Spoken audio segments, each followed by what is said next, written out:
thank you, CLI, for hosting tonight's event on your website. We're honored to have here tonight Dr. Novick, Dr. Rona Novick. Dr. Rona Novick is the Dean of the Azrieli Graduate School of Jewish Education at Yeshiva University. She's also a clinical professor of child psychology at North Shore Long Island Jewish Medical Center. Dr. Novick is recognized for her expertise in children and trauma, child anxiety disorder, and bullying prevention in schools. She developed the Brave Bully Prevention Program for schools and is the author of a book for parents, Helping Your Child Make Friends, and the editor of a book series called Kids Don't Come with Instruction Manuals. Dr. Novick, I'm turning over the screen to you. Thank you so much, and thank you everyone for joining us. It's an exciting time, challenging time, but it's exciting in that I know today I got an email in my community saying shuls can open to 25% capacity this Shabbat. And of course, it is the first time that we are coming out of our homes and coming to public places. And on the one hand, we're saying, hooray, woohoo! And our children and our teenagers are so excited, right? And everyone can't wait to get back, right? Well, maybe not. And that's what we're going to talk about tonight. We're going to talk about the same way that they talk about when a show opens on Broadway, opening night jitters. Well, for some of us, even after these 9-10 weeks of dismal days and challenging days, and the great news that things are in a better place and that we can, please God, with good health and in good health move forward, there are still jitters and there are going to be some bumps in the road. So I'm going to share my screen.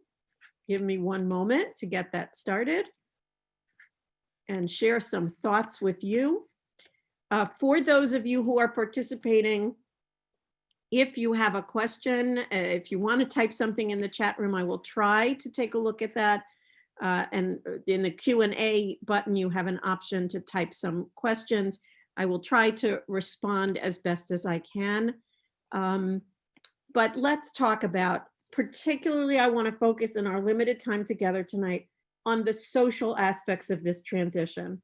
We are going from 0 to 100, from I'm in my home, I can't be with friends, I can't play games, I can't go to a pickup ball game, I can't hang out with my friends, to now we have to be social creatures again. And as I said, while that is wonderful news, and we are really looking forward to it, it does not come without some challenges. So what I want us to do together is consider our situation and some of the general issues.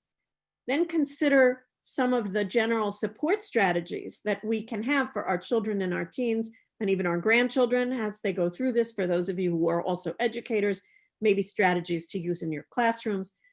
But then I want to explore the specific social and emotional support that all types of children and teens can benefit from as we move from our homes out back into the world. As we move forward, here are the things that are clear and here are the things that are unclear. It is clear that this is not an on-off switch. We are not dealing with a crisis like a hurricane. It's done, the winds have died down, it passed, now it's safe to go out. This is a situation that's going to require ongoing decisions and ongoing consideration because it is a situation that is continuing to evolve and change. Look at what happened in Eretz Yisrael. Schools opened, children went back. There were 1 or 2 people who were sick in a school building, and now hundreds of children are back home again because schools had to close. So we, in our situation, will, as parents, and those of us who are running shuls and schools, youth programs, camps, etc., will be watching very carefully, not only to follow our local requirements and mandates, but also to be pikuach nefesh and protect our wonderful, precious resource, our children and our teenagers, and be sure that what we're doing is not causing an increase in cases and is keeping everyone safe. That means that we may very well make plan A and require an adjustment to plan B. Even when we are back in a fully socially engaged, when we're going with our families to restaurants, and we may have to shift and we may have to change. What if someone in our family, God forbid, chas v'shalom, becomes sick and contagious, we may have to quarantine again, and our children may have to quarantine again. So we recognize that this is not going to be that kind of snap transition. And because of that, a lot is unclear. We don't know what we will be allowed to do exactly, when we will be allowed to do it, how we will be allowed. Will we need social distancing? How much social distancing? Masks, gloves, hand washing, etc. And it's unclear who is making the decisions and who will be allowed to do what when. I know, for example, many schools, in order to accomplish social distancing, just because of space limitations, will make a decision that says fifth graders can be back in the building, but not on the same day as third graders. Or second graders, you have your recess time, but fourth grade, you can't be out in the yard, or you can't have free time outside the building because it will be too many people at once. So we and our children are still going to be dealing with a great deal of uncertainty and a lack of clarity. And we're still going to have to help everybody go forward, even with these unknowns. The other issue is that this is not going to be over in children's minds because there will be reminders. It's very interesting how the human brain deals with trauma and with abnormal situations. We connect things even when they don't belong being connected. Anyone who has had a child who has, their lucky blanket or their favorite stuffed animal that they can't sleep without knows this. You know that children invest random acts with meaning. So if I don't have this pencil, my lucky pencil for the test, I'm not going to do well. If I don't have my favorite stuffed bunny rabbit, I'm not going to be able to go to sleep. In the same way, in times of intense trauma and trouble, our brain looks for logic and connections even where it doesn't exist. And for that reason, anything associated with the trauma becomes a cue that can take our minds and our bodies right back to the worst times. So because we are likely to go back into the world with masks on, our children are not going to go trotting out of our houses saying, oh, COVID is over, pandemic is done, now I can go into the world. Because there's going to be social distancing, they're going to have a constant reminder. And because of all of the reminders, and it's very important, it's very healthy, saying wash your hands, wash your hands, wash your hands, because of the Purell stations and the hand washing stations, every place in restaurants, every place we go, they're not going to be able to escape the reminder of the time when things were much more dangerous and when we really worried. They're also going to have indirect reminders of what we've all just been through and in some ways are still going through.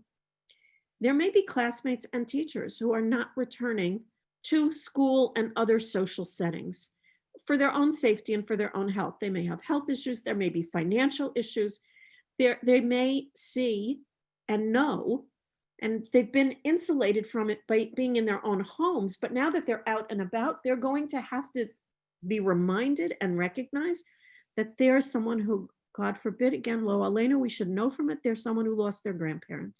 There's someone who lost a parent. There's someone who lost a business. There's someone who suffered illness and was in the hospital for weeks and weeks. They're going to have reminders. And finally, there are going to be reminders of the secondary impact of this pandemic, and that are the financial issues. They're going to see that there are businesses, their beloved ice cream store that they love to go to is closed and may not be reopening. The place they liked to buy their shoes or their t-shirts or whatever, it's gone. God forbid, again, we shouldn't have to deal with it, but there are going to be financial losses. And there are even going to be reminders in our own homes when we have to tell our children the hard facts that, no, we can't buy that right now, or we can't go there right now because it's just too dear, it's too expensive for us. Now, there are things, even as our children move forward into the world, and I'll get to in a minute that there are going to be some children who have a much harder time with this than others. All of them are going to be dealing with some anxiety. There are things that are anxiety dampers, that are anxiety deterrents. Things like Safety measures. When we get into a car or even when we're on a roller coaster, the fact that that bar comes down or we buckle in, that makes us feel safe. That takes away some of the anxiety. Oh, I'm sure they tested this. They made sure it's safe. Look, they have a bar to keep me in the roller coaster so I can go on this incredible, speedy, fast ride. Safety measures help to deter anxiety, but in reality, even the safety measures, if you have older teens, they may have been hearing, even today, there was a machloket, there was a discussion among experts about masks, no masks. Yes, they're good, they're not good, they're important, they're not important. So it's hard to feel unanxious and safe when even the experts are not so clear on everything that we can do to keep ourselves safe. Of course, we know some things. We keep washing our hands. We keep our exposure down. That's great. We also know that knowing that there's low risk is an anxiety deterrent. And certainly we have to help our children understand that we were inside because there were a lot of sick people then. We were not socializing because when there are a lot of sick people, anybody who coughs, anybody who sneezes could get us sick too. But now there are much fewer sick people because we've done our job. We kept the germs away from New York. We've really done a good job. And now there's lower risk when we go outside because there are fewer people who we might meet or bump into. There are even fewer people who sneezes or coughs might have germs that we have to worry about. Another anxiety deterrent is knowledge and certainty. And here it's really hard to help our children because it might be easier to be less anxious about my summer plans if I knew with certainty, camp is opening on this day. These are the number of kids who are allowed to come. Here's who's going. Here's who's not going. But we know we don't have that certainty yet. Even if we know that programs are closed, then we don't know what else we're doing. Even if we know programs are open, we're going up to the bungalow, we're going to the country. We know we're going, but we don't know who else is going. And what will it be like? And so that's an anxiety deterrent that whenever possible, that we can help our children by saying, here's what we do know. We know, Meretz Hashem, please God, Bli Neder, we are going on such and such a date up to our summer place. We are, again, Bli Neder, we are going to go to shul on Shabbos because there's a minyan that's acceptable that we're allowed to go to that's safe. We're going. Another anxiety deterrent is preparation. Worriers, all of those children and adults who worry less if they can be prepared. The unknown is horrible, but if I can prepare. So work with your children, get them involved in the preparation. If we're going up to a summer house, if we're going to visit someone, then do the preparation. Wear our masks, wear our gloves, where's all the food we're taking because we can't eat from other people's plates or expect that we can go eat in restaurants. How are we preparing and what's your job? Child, teenager. What are you preparing so that you can be ready? Maybe it's packing your toys and your games so that you have things with you. Anything that helps them prepare is important. And so is the issue of control. What can they be in charge of? Can you say, listen, I can't tell you whether camp is happening or camp is not happening, but you can pick which games come down from the top shelf of the closet, and those are the games that we use for this week. You can pick whether you have this story before bed or that story before bed. I can't predict everything, but I'm going to give you control in the areas where I can give you control.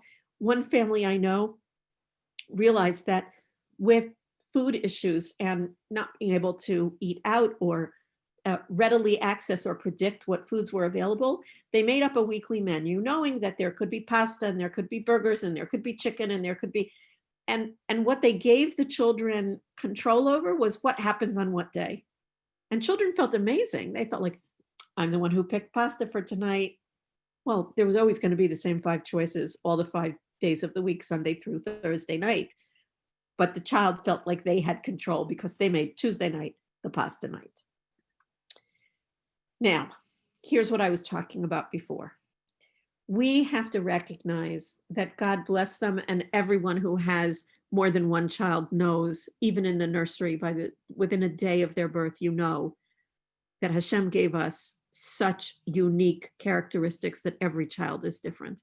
Every child is their own little universe. And we know that we have some children who from the moment they're born are cool cucumbers. Life rolls off their shoulder. They just can kind of handle anything. And when they're upset, they're low intensity. When they're hungry, their cry is, when they're wet, just a little kvetch. They're children who go through life really quite easily without getting very bothered. There's a cost, by the way, to being a cool cucumber, and that's that sometimes you want a child to be motivated, and anxiety is a motivator. We want you to study hard, and we want you to try, and we want you to prepare for your bar mitzvah, and all of those things. And if you're a really cool cucumber, you can cause parents a lot of distress because you don't have anxiety about those things. But then there are children who are born very high on the anxious scale, who are born intense, who are born unable or have great difficulty dealing with change and anything unexpected, who need a routine, who get easily flustered when things are unexpected, difficult, unpredictable. That's the pre-existing anxiety level that our children went into this COVID-19 pandemic with. And along with that, by the way, our children also have pre-existing differences, not only in their anxiety levels, but in their friendship networks and in their social relatability. We all have children who make friends like that. And they're easy in friendships. They're easily liked. They're well liked. Everybody wants to have them as a friend. And then we have children who struggle socially, who are not social butterflies, who close up in social instances, or who are angry and aggressive. And both types of children, the shy child, the angry child, have a harder time making and keeping friends. So how those two different children who are made very differently are going to respond to the doors are open, we can now socialize again, is going to be very different. It's also going to be different the extent of personal trauma and loss that children have experienced. They're going to feel very differently if they had, and we don't wish this on anyone, but if they had to deal with the illness or the loss of someone close to them. I spoke with a young child today, a patient of mine, whose parent is ill, having nothing to do with COVID. The parent is ill in actually quite a serious way. And this young child said, I don't want to go back to shul because everyone's going to want to talk about how are you feeling? How are you doing? How's your father? Is he okay? Is he going to be okay? Did he have the surgery? Did he not have the surgery? What did they do in the could you go visit him? And this 10-year-old just doesn't 11-year-old just doesn't want to have to talk about it, wants to just be a regular kid. So the extent of personal trauma or loss is going to change how children feel about socializing. Obviously, their age, their developmental level. Preschoolers are so different than teenagers. And we have to really think about, how does a preschooler understand what happened? How does a preschooler understand what's happening now? How are they going to understand people with masks, and that I can go see my friends, but I can't hug them, that I can talk to them, but only from this far apart, that I can play a game, but not tag and not tackle, and etc. And how do we deal with teenagers who have a much deeper understanding of what's happened, and in some ways that makes them at times more anxious and more worried because they really can understand the risks. And finally, we also have to consider our community norms and access. There are some children who, and particularly those of us in the New York metropolitan area, we're used to bumping elbows with dozens of people every day. We're used to crowds. We're used to loud groups and loud noises. It's kind of hard to avoid here. But if you live in a place, if you're, for example, up away in the country, if you live in a place where things are much quieter, on a much slower pace, and again, children have to adjust. And there are some children, by the way, who've experienced this social disconnection without losing too much connection. They've had a lot of siblings. They have extended family that they've been able to connect to either through Zoom or other vehicles like their phones and FaceTime, or because they share a living space and they've been considered one family grouping for the time. There are other children who literally have not seen another soul outside of their family for 9-10 weeks. And that's a really big adjustment. For very little ones, we may see stranger anxiety again. They may have preschoolers and toddlers and children around, kindergarten age may have difficulty separating in a way that they hadn't had before this happened, but they really have to relearn some of those old skills. Some general principles, before we move to the specifics, some general principles of how do we support all of our children as we move them from seclusion to inclusion and to a rich, hopefully, and fulfilling social life. Number one is, it's very tempting. Parents always want to say, when a child is reluctant, especially, oh, just jump in the pool and you'll see, you'll figure out how to swim. But in fact, the principle of easing people in is much, much less likely to cause increased anxiety and to cause refusal to engage. The last thing we want is a child saying, I'm not going to birthday parties, I'm not going to school, I'm not going to the playground, I'm not, because we pushed them too far, too fast.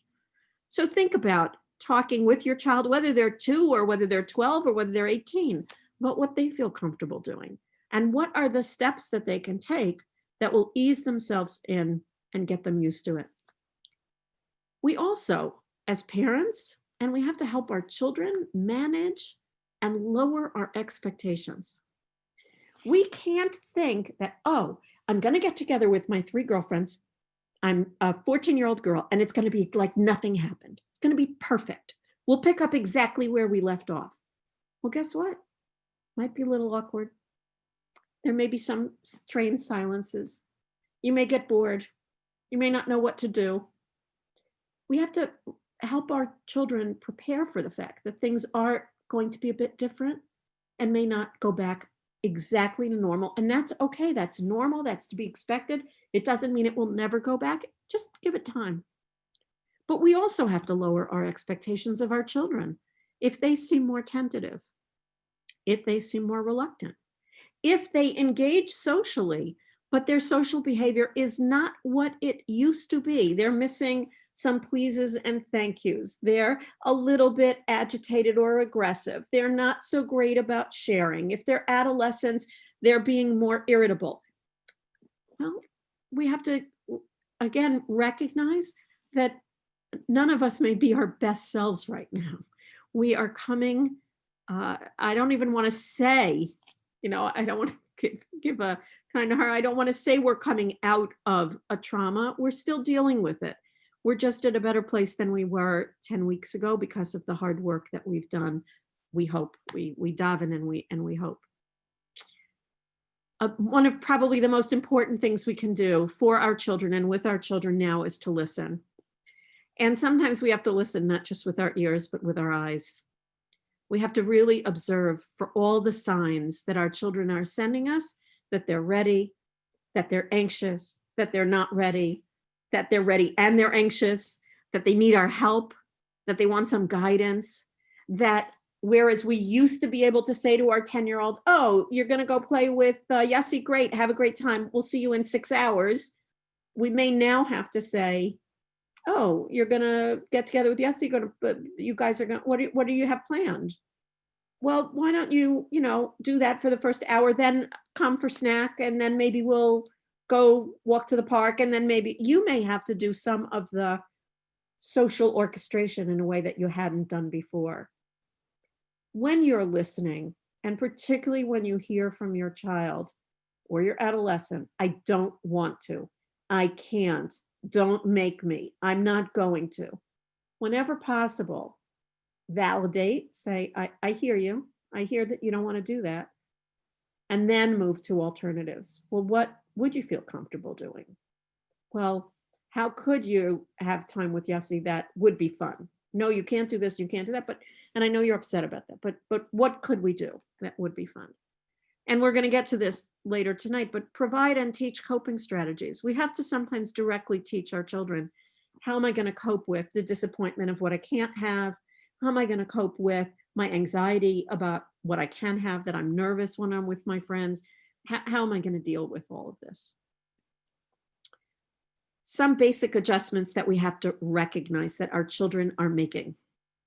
And we don't even, I know that if a colleague had not raised this with me recently, Reb David Fox, who is the director of trauma services for, I think, Jewish Family Services in OHEL on the West Coast in Los Angeles. He recently wrote an article about helping children adjust to the new normal. And I hadn't even thought about this, that children's sleep patterns have shifted. They've not had to get up to an alarm and make the school bus or walk to school. And so we have to think about that as they're socializing, as possibly camp programs or other programs reopen, that we may need to do some work to adjust bedtimes and get back to a routine. And along the same lines, they're not accustomed to structure. So they're used to kind of doing what they want when they want to, and that doesn't work socially, because now there's another person in the equation, and I have to do what that person wants when they want to. So we have to recognize this is going to be a shift for them, and I think these shifts will be, in some ways, the hardest. The structure and pace are going to be hardest for preschoolers. I think sleep patterns, in some ways, are hardest for adolescents, because we know adolescents, because of human growth hormone that circulates in their system, adolescents already struggle with their pattern of sleep. If we wanted the world to run in the best way possible for an adolescent, the world would begin its day at about 11 in the morning and go until midnight. And I don't know any teachers volunteering to run school in those hours. So we force adolescents' bodies to wake up early. And the reason, that it's so hard for them is their bodies, when they sleep at night, are releasing human growth hormone because they are growing. Anyone who's been pregnant knows what that tiredness feels like from the human growth hormone that swims in our bodies when we are blessed to be expecting children. So that's going to be hard for them. We're also our children are unaccustomed to a pace, to things moving, to having changed things quickly. And in social situations, there is a pace and a flow to activities. You can't take forever to move your pieces in a game. People are waiting for you. You can't take forever in a conversation. You have to have the pace and the flow down. And the last thing that our children have to adjust to is going from, my spare time is totally mine and I can do whatever I want, to, again, now if I'm going to be in the social world, I'm going to have to give up some of that spare time. And those of us who have children who are perfectly content to sit at home in a corner and read all day and all night, every day, we know this is going to be a challenge to, get the crowbar and get them away from only books. Never take them away from reading. It's a wonderful hobby and pastime. But how do we broaden their social diet so that they're not only isolated and only reading? So we've talked about the generalities. Now let's talk about, how do we ease the social transition? We've already talked about the temperament issues. This is going to be really hard for those children, those teenagers who fall in the shy category. They have difficulty in general with making friendships, with, especially in groups, having their voice heard. And in some ways for them, Zoom and other online platforms have been amazing. They can use the chat room to type in their questions or their ideas. They can wait until their ideas are formed and share them in an online way, and when they're ready to. But in real life, that's so much harder. And so this is going to be a hard transition for them. We have to recognize also that friendships may have shifted or will shift as we move forward. So we have to help our children understand that the person who was your best friend before may still be, may not be. They may have, during the quarantine period, reached out to other people in a virtual way, and they're now connected more, and it's okay. the thing about crises is they're also opportunities. And if we can help our children understand that things may have shifted, and it's hard. It's hard when we can't have the things we want immediately when we want them back the way we want them. But it's also an opportunity. There may be other children and other teenagers who weren't connected to you before, who now will be open and interested in connecting to you. And there may be new friendships. But the other thing I think we have to think about as parents is, what's our role in helping support our children socialize and make friends? And, when our children are really little, when they're preschoolers, even up till maybe third graders, we have some control over their social lives. We can arrange play dates. We have to arrange play dates. Children don't, when they're in first grade, I hope, usually they don't walk themselves off somewhere without parental permission and adult supervision. So we're in their lives, and we can be agents of their socialization, and in some ways agents of their friendships. We can say, I know this child on the block, or I know that boy down the road, or I know my friend's child. I think her daughter would be such a good match for my child. Let's get them together. And you can arrange it when your children are little. Past third grade, fourth grade, certainly by middle school and high school, this becomes virtually impossible. Can you imagine a senior in high school, a 12th grader, whose mom or dad says, oh, by the way, I arranged who you're spending Shabbos with, and here's who you're going to spend the next 3 hours with, and here's your study buddy and your study partner. It's really hard. They have, in some cases, their own phones, in other cases, their own ways of networking, their own WhatsApp groups, and they make their social connections very much out of our eye and ear range. And we don't know about it, and we may think we can't intervene. But what parents, even parents of older children, can do is we can create opportunities. We can say, and sometimes we have to be a little bit devious and sneaky about it. We can say, my shul is doing some meal deliveries of meals that are being sent, but some people can't go pick them up. So they're asking some people to come to shul, pick up meals, and with social distancing and safely to deliver them. So I might be able to say to my son or daughter, would you help me on the deliveries, knowing that there's another family with their son and daughter also helping, and that our cars will be together, or we'll walk with social distancing safely and with our masks, we'll do the walking together. And I'm just going to put my child in a place where a friendship might happen. We can also do it as we begin to socialize as families. If we say, oh, Baruch Hashem, we can actually do a family outing on Sunday. We're going to go, I don't know, we're going to go to this park, or we're going to go to this bowling alley that's open. Or I hear there's going to be an outdoor video playing somewhere, or with the appropriate content, we're going to go and see that video that our shul is sponsoring. But we don't have to go just our family. We can make a phone call to another family, again, with a child where we think we could make a shidduch here. We think we could get these two together, and we can say, we were going to go bowling this weekend. This Sunday, your family want to come too? Maybe the girls will get together. Maybe the boys will get together. We can do some manipulation of the social environment. I apologize in advance for the next slide. It looks incredibly dense and incredibly complicated, but there's a reason I put it here. I actually put it here to give you chizuk, to help you realize how much you are already doing as a parent to help ease your child's social transition and to help promote their social growth. This comes courtesy of the New Jersey Department of Education, that recently said it's wonderful that schools will teach reading, writing, and arithmetic, but we also have to teach children, my word, not theirs, to be mensches.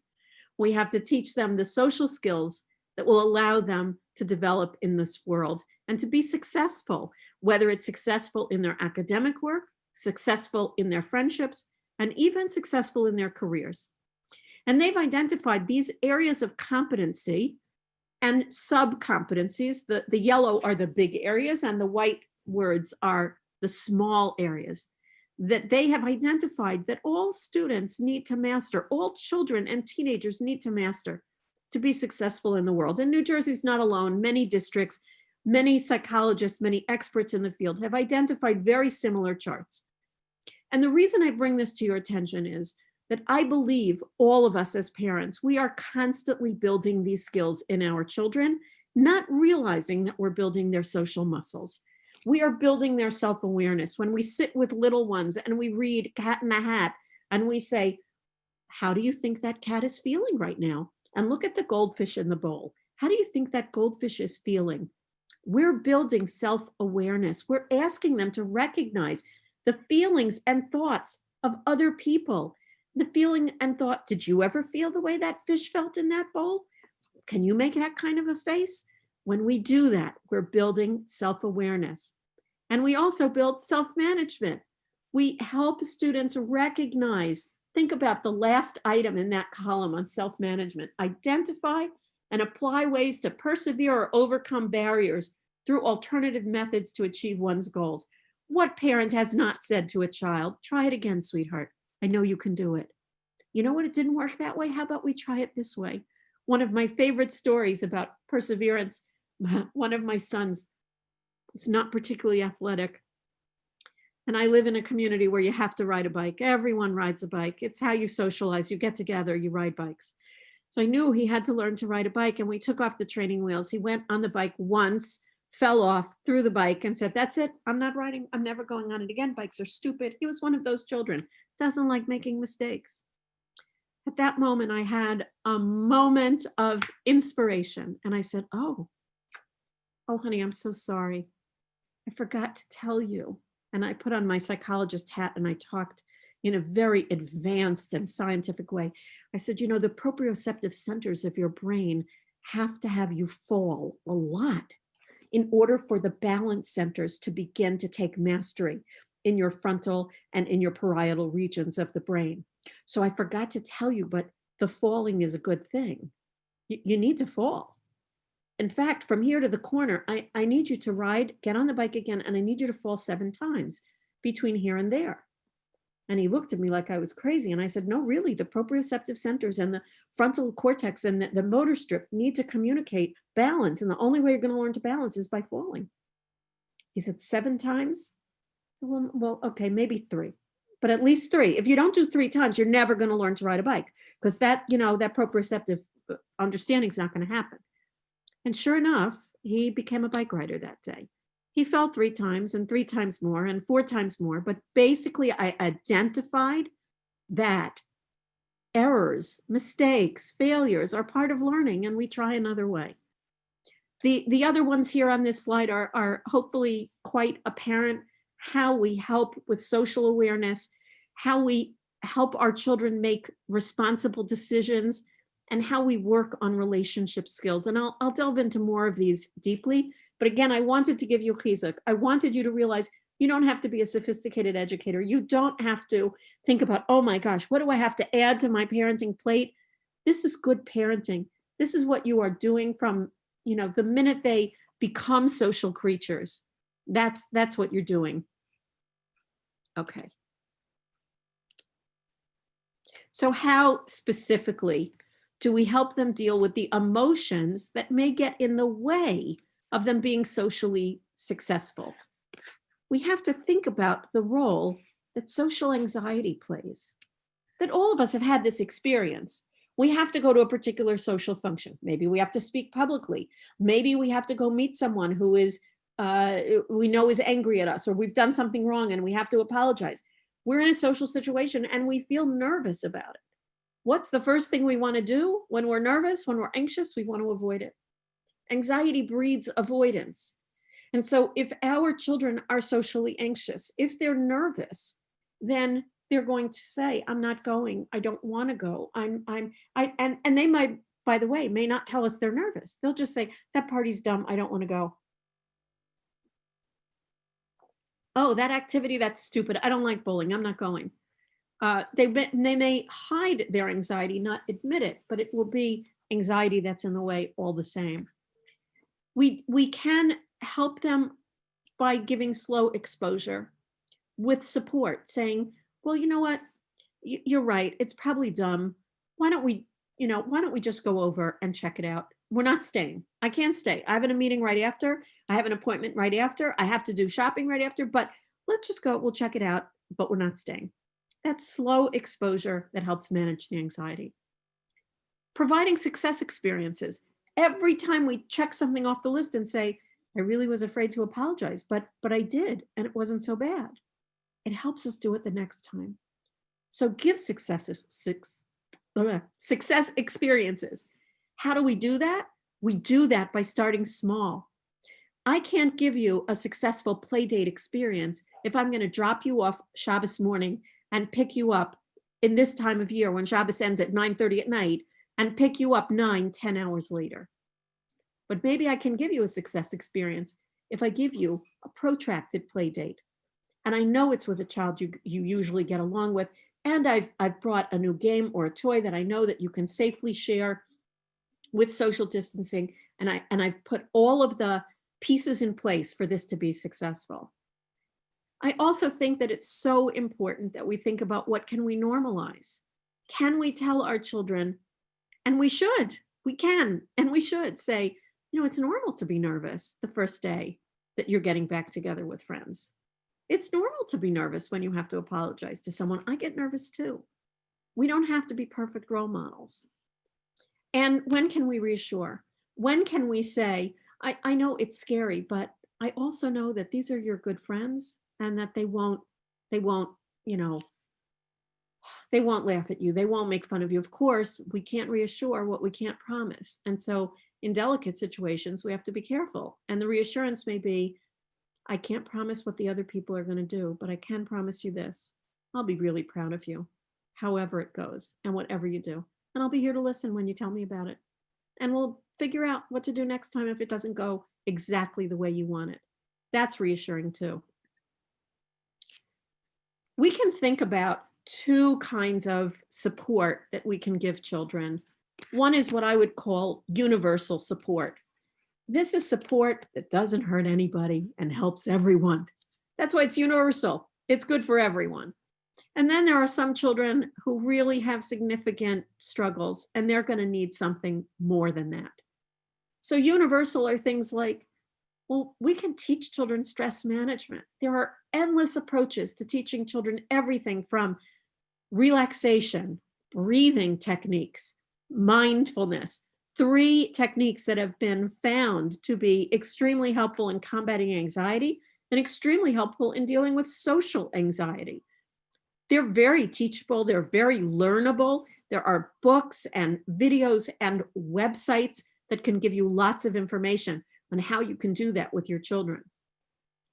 It's a very fancy term called psychoeducation. It just means telling our children about the psychological aspects of things, and particularly about trauma and what it does to us, and that it's normal, given what we've all been through, to be a little bit scared when you see people in masks, and to worry a little bit about people getting sick, because we know it's not done yet, and it's normal. And it's normal to be a little bit more nervous with your friends than you were before.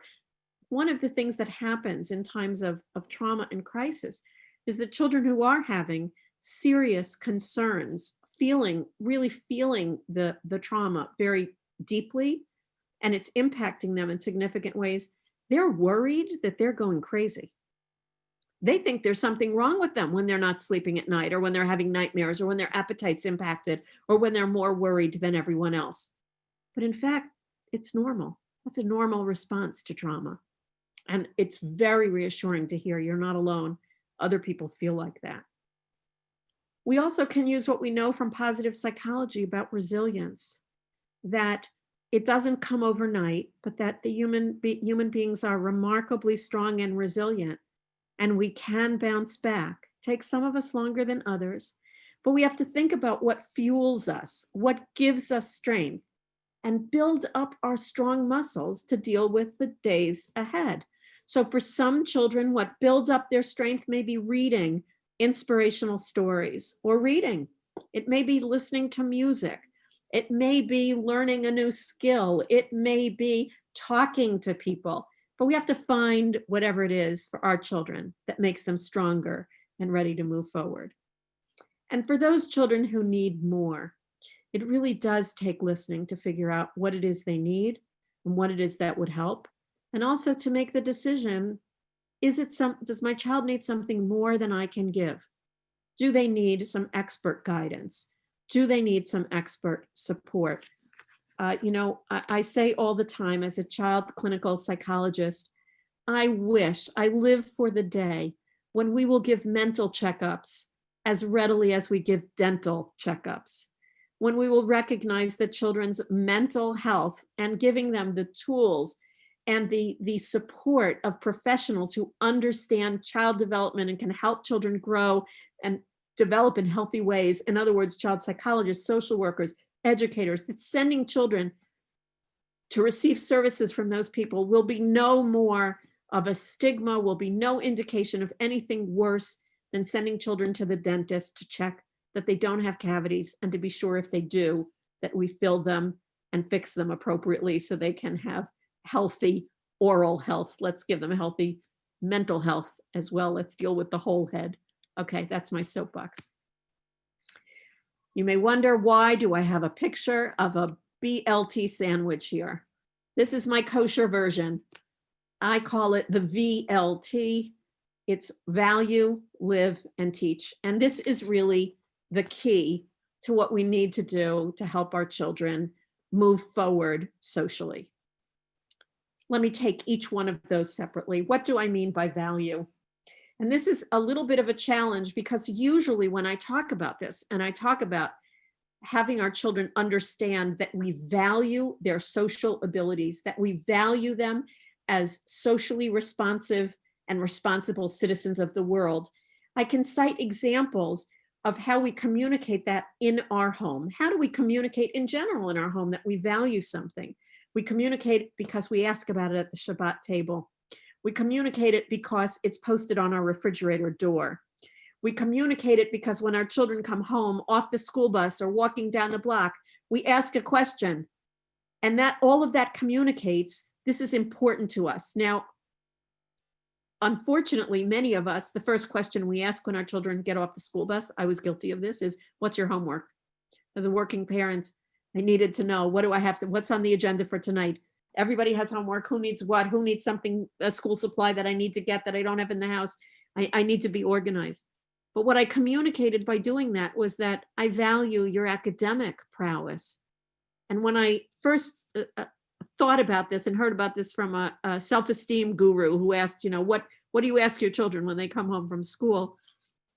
I realized that what I really want to communicate to them is, would best be accomplished by saying, who'd you play with today? Who did you share with? Who did you help with a problem that they couldn't figure out? How were you nice and generous today? Because that's as important, at least as important, if not more so, than academics. I need to be at the Shabbos table when we're talking about the Parsha. I need to be emphasizing not only the lessons that our Parshios teach us, and there are many every single week that they teach us about Ben Adam Lamakom, but I need to also make sure that my children know that Ben Adam L'Chavero is equally important in our family and to us. I need all of my actions to communicate to the children. All of us need all of our actions to communicate that being a social individual who is connected to, has friendships, cares about the world, that matters. It matters to us. We value it. It's important to us. But if we only did the V, we wouldn't have a sandwich. We'd be in trouble. We need to not just value it, but we need to live it. I said before, we're role models for our children. They copy us 24/7, even when we don't know it, when we're not looking, they're copying us. They're watching what we do.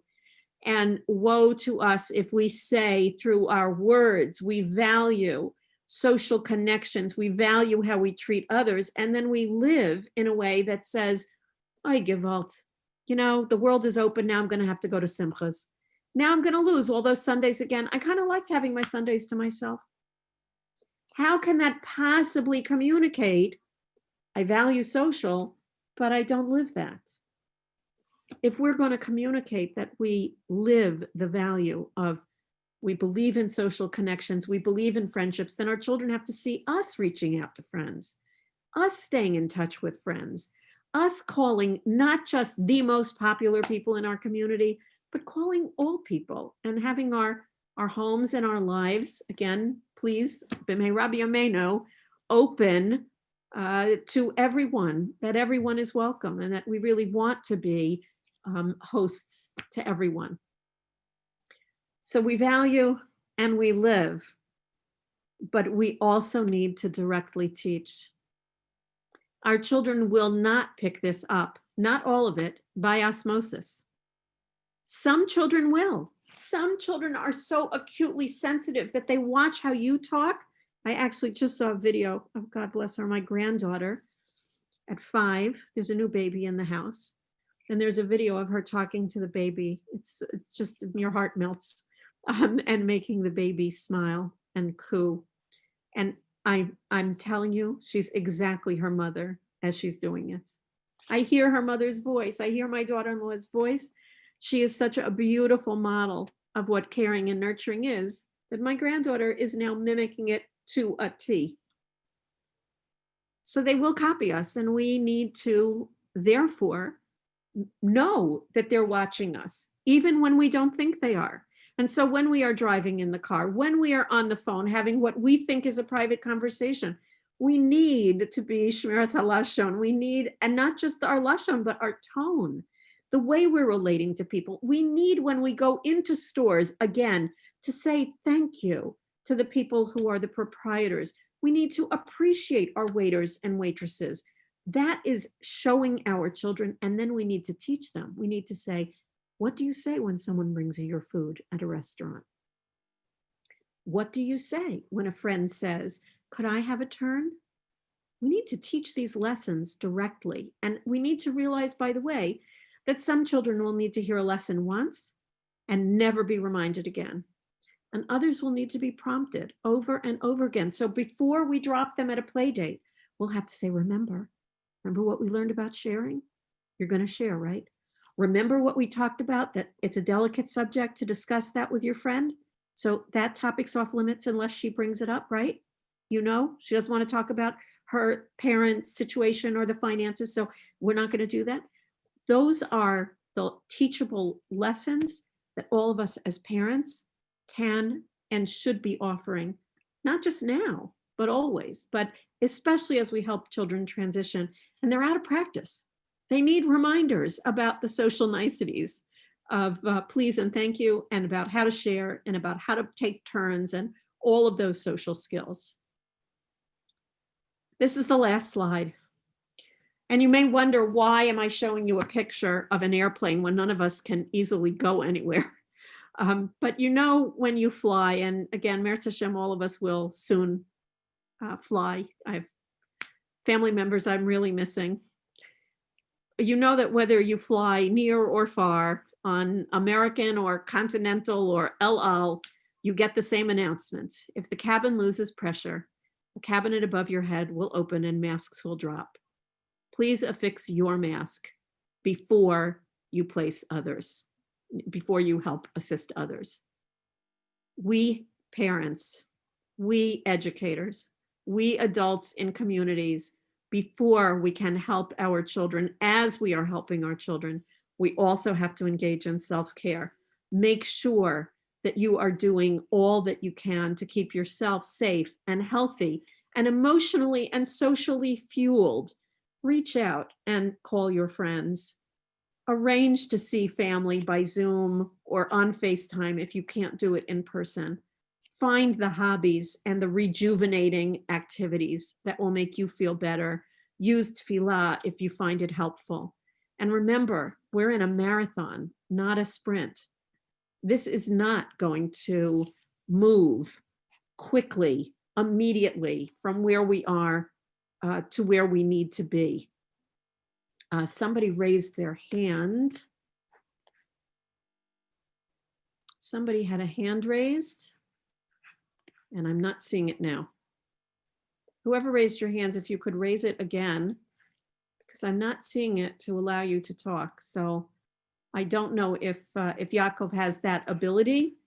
But, and I also have not seen any Q&A questions open or any questions in the chat, but feel free to ask questions, to let me know if there's something I haven't talked about that you would like me to address. One last issue I will just raise, and it's a personal plug here. In the introduction, Yaakov mentioned that I had written some books. I'm a big believer in reading stories with children, even reading books with older children, with teenagers, having your own father-son, father-daughter, mother-son, mother-daughter book club, and reading the same novel, the same sefer, the same book together for inspiration, to open up discussion. And you can't make this up, but I was really, really excited that a children's book that I started writing 10 years ago, more than 10 years ago, about helping children through difficult times, was, lo and behold, accepted for publication 2 years ago and came out on April 1st. So if you're looking for a book to read to your child about how do we move forward and how do we deal with some of life's challenges, it's called Mommy, Can You Stop the Rain? And it's available both as a hard copy and as an ebook. It's from Yaakov Berman. It's from Berman House Press, Apples and Honey Press. Dr. Novick, thank you very much for a very informative lecture. I'm going to ask the first question. I do have the ability to open up the questions. So if somebody wants to wave, I can unmute you. As we move forward and stores start to open, shuls start to open, I think we're going to see different rules and regulations in different stores and different shuls and different families. How do you explain to children, even to adults, I think, this confusing messaging? You'll have one store that requires nothing. The next store requires a mask. One family who has no guests, and the next family hosts a bar mitzvah with 400 people. Right. How do we explain children this? Great question. Such a great question. I'm so glad you asked it. First of all, I think that every family can explain, and all of us, unless we really live in a very small bubble, all of us have had to explain, in our family, we don't eat gebrachs, they do. In our family, we don't go to that shul, we go to this shul. Two Jews, four opinions. So we've had an opportunity in ways, and hopefully we very openly and sensitively said something along the lines to our children that, listen, everybody has who they hold by, everybody has which restaurants they eat and they don't. Every family makes their own decisions. Every store owner makes the decisions for his space. And our job as a Balat Torah, as a, Ben Torah, Bat Torah, is to respect other people's rules and space.